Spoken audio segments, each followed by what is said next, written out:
Assalamualaikum warahmatullahi wabarakatuh. Hai teman-teman yang soleh-soleha. Perkenalkan, nama kakak Kak Yulia dari Sahabat Odi. Nah, apa kabar hari ini teman-teman semuanya? Alhamdulillah, sehat semua ya. Nah, hari ini kakak mau bercerita. Siapa yang sudah siap mendengarkan cerita kakak? Oh, baik. Kalau begitu, duduk yang manis ya. Oke deh.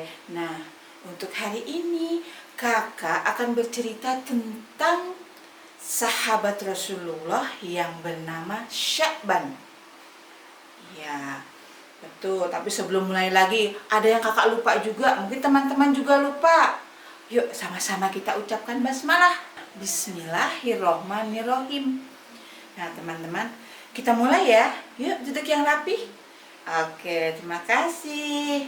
Nah, kakak akan mulai ya. Kakak hari ini bercerita tentang kisah sahabat Rasulullah yang bernama Sya'ban. Nah, siapa sih Sya'ban ini? Sya'ban ini terkenal dengan orang yang rajin sholat berjamaah di waktu subuh. Ya, karena apa? Karena sebelum datangnya subuh, Sya'ban sudah datang ke masjid dan mengambil posisi di depan, paling ujung kiri atau ujung kanan. Nah, setelah itu Sya'ban akan menunggu sampai tibanya azan subuh. Tapi hari ini tidak biasanya. Sya'ban sampai Rasulullah sudah siap untuk menjalankan sholat subuh berjamaah, Sya'ban belum kelihatan. Masih tetap ditunggu oleh Rasulullah. Tengok lagi, Sya'ban belum ada. Rasulullah bertanya, siapa yang tahu Sya'ban hari ini kenapa tidak hadir? Gak ada yang jawab. Ada salah seorang yang jawab, tidak tahu. Nah, akhirnya Rasulullah meminta salah seorang untuk iqomat. Sampai iqomat, sampai sholat subuhnya selesai. Ditengok lagi ke belakang, ternyata Sya'ban belum hadir juga. Tidak ada juga. Akhirnya Rasulullah bertanya lagi kepada sahabat-sahabatnya, kepada yang hadir, siapa yang tahu rumah Sya'ban? Akhirnya ada salah seorang yang angkat tangan, saya ya Rasulullah, saya tahu rumah Sya'ban. Nah, akhirnya Rasulullah menjawab, baiklah kalau begitu, silakan antar aku ke rumah Sya'ban. Siap Rasulullah. Akhirnya Rasulullah beserta rombongan berjalan menuju ke rumah Sya'ban. Teman-teman tahu nggak seberapa jauh sih rumahnya Sya'ban? Ya, jauh sekali. 3 jam perjalanan menuju ke rumah Sya'ban. Kalau teman-teman sekolahnya dekat aja, kadang mau nggak tuh jalan? Kadang suka males ya. Jangan ya. Oke. Nah, akhirnya selama 3 jam perjalanan Rasulullah dan rombongan ke rumah Sya'ban, tibalah Rasulullah di rumah Sya'ban. Akhirnya Rasulullah mengetuk pintu rumah Sya'ban dan mengucapkan salam, assalamualaikum. Dibukalah pintu oleh seorang ibu-ibu yang ternyata itu adalah istri Sya'ban. Dan dijawablah salam Rasulullah, waalaikumsalam. Gitu. Ibu, kata Rasulullah, saya mau bertanya, kemana Sya'ban hari ini tidak datang ke masjid untuk sholat berjamaah? Sambil menitikkan air mata, si ibu menjawab, ya Rasulullah, Sya'ban hari ini tidak hadir ke masjid karena semalam Sya'ban meninggal dunia. Rasulullah kaget dan menjawab, innalillahi wa inna ilaihi raji'un. Pantas saja hari ini Sya'ban tidak hadir.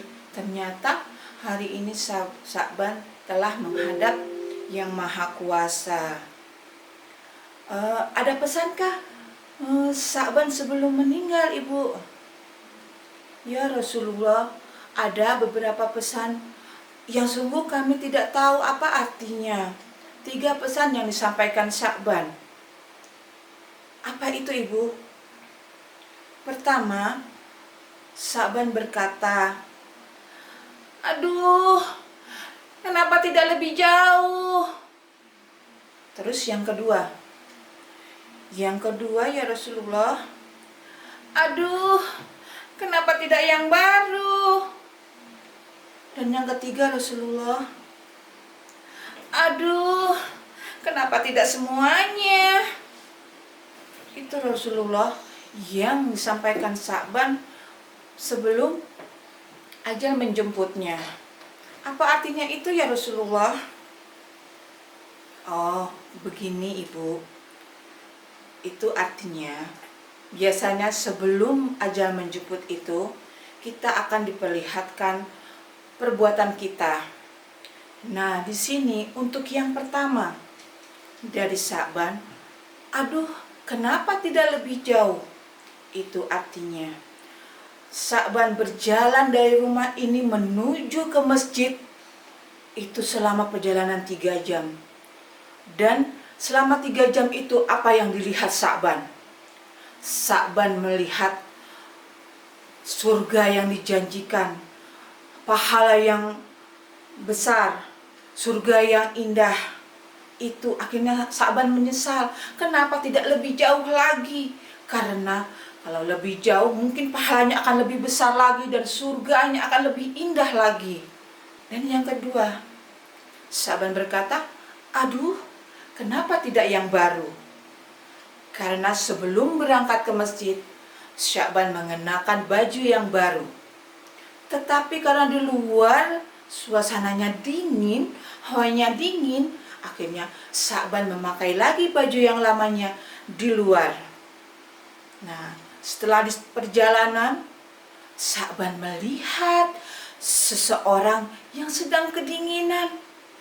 "Aduh, aku kedinginan." Nah, disitulah Sa'ban memberikan bajunya yang di luar untuk dipakai orang tersebut, hingga orang tersebut tidak kedinginan.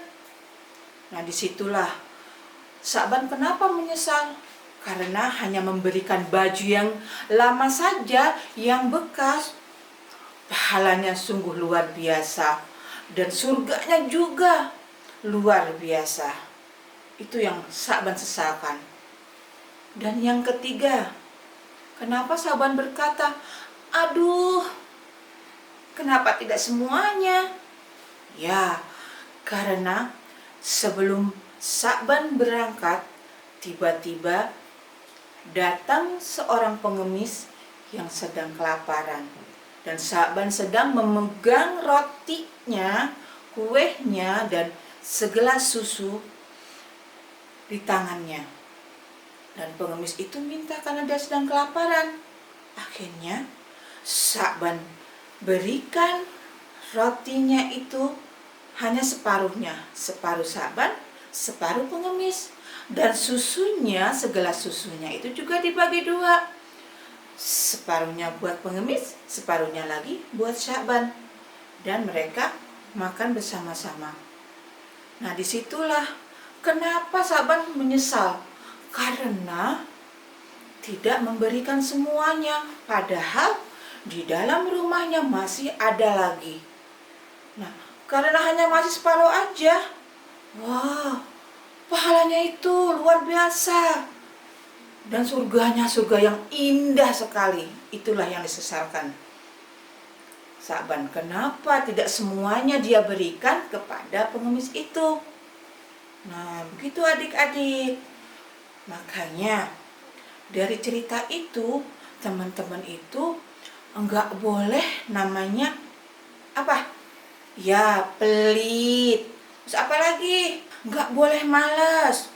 Disuruh bangun sama bunda, bangun untuk sholat subuh, berangkat ke masjid, berangkat ke sekolah, itu enggak boleh malas, ya. Dan enggak boleh berbuat setengah-setengah. Kalau buat kebaikan. Kita harus selalu berbuat kebaikan dimanapun. Mau kan mendapatkan pahala seperti Sa'ban, mendapatkan pahala yang dari luar biasa dari Allah, mendapatkan surga yang indah. Baik, jangan dilupakan, selalu berbuat baik, jangan malas. Oke? Yuk, sampai sini aja kakak sudahi ya. Mari sama-sama kita ucapkan hamdalah. Alhamdulillahirabbil alamin. Wassalamualaikum warahmatullahi wabarakatuh.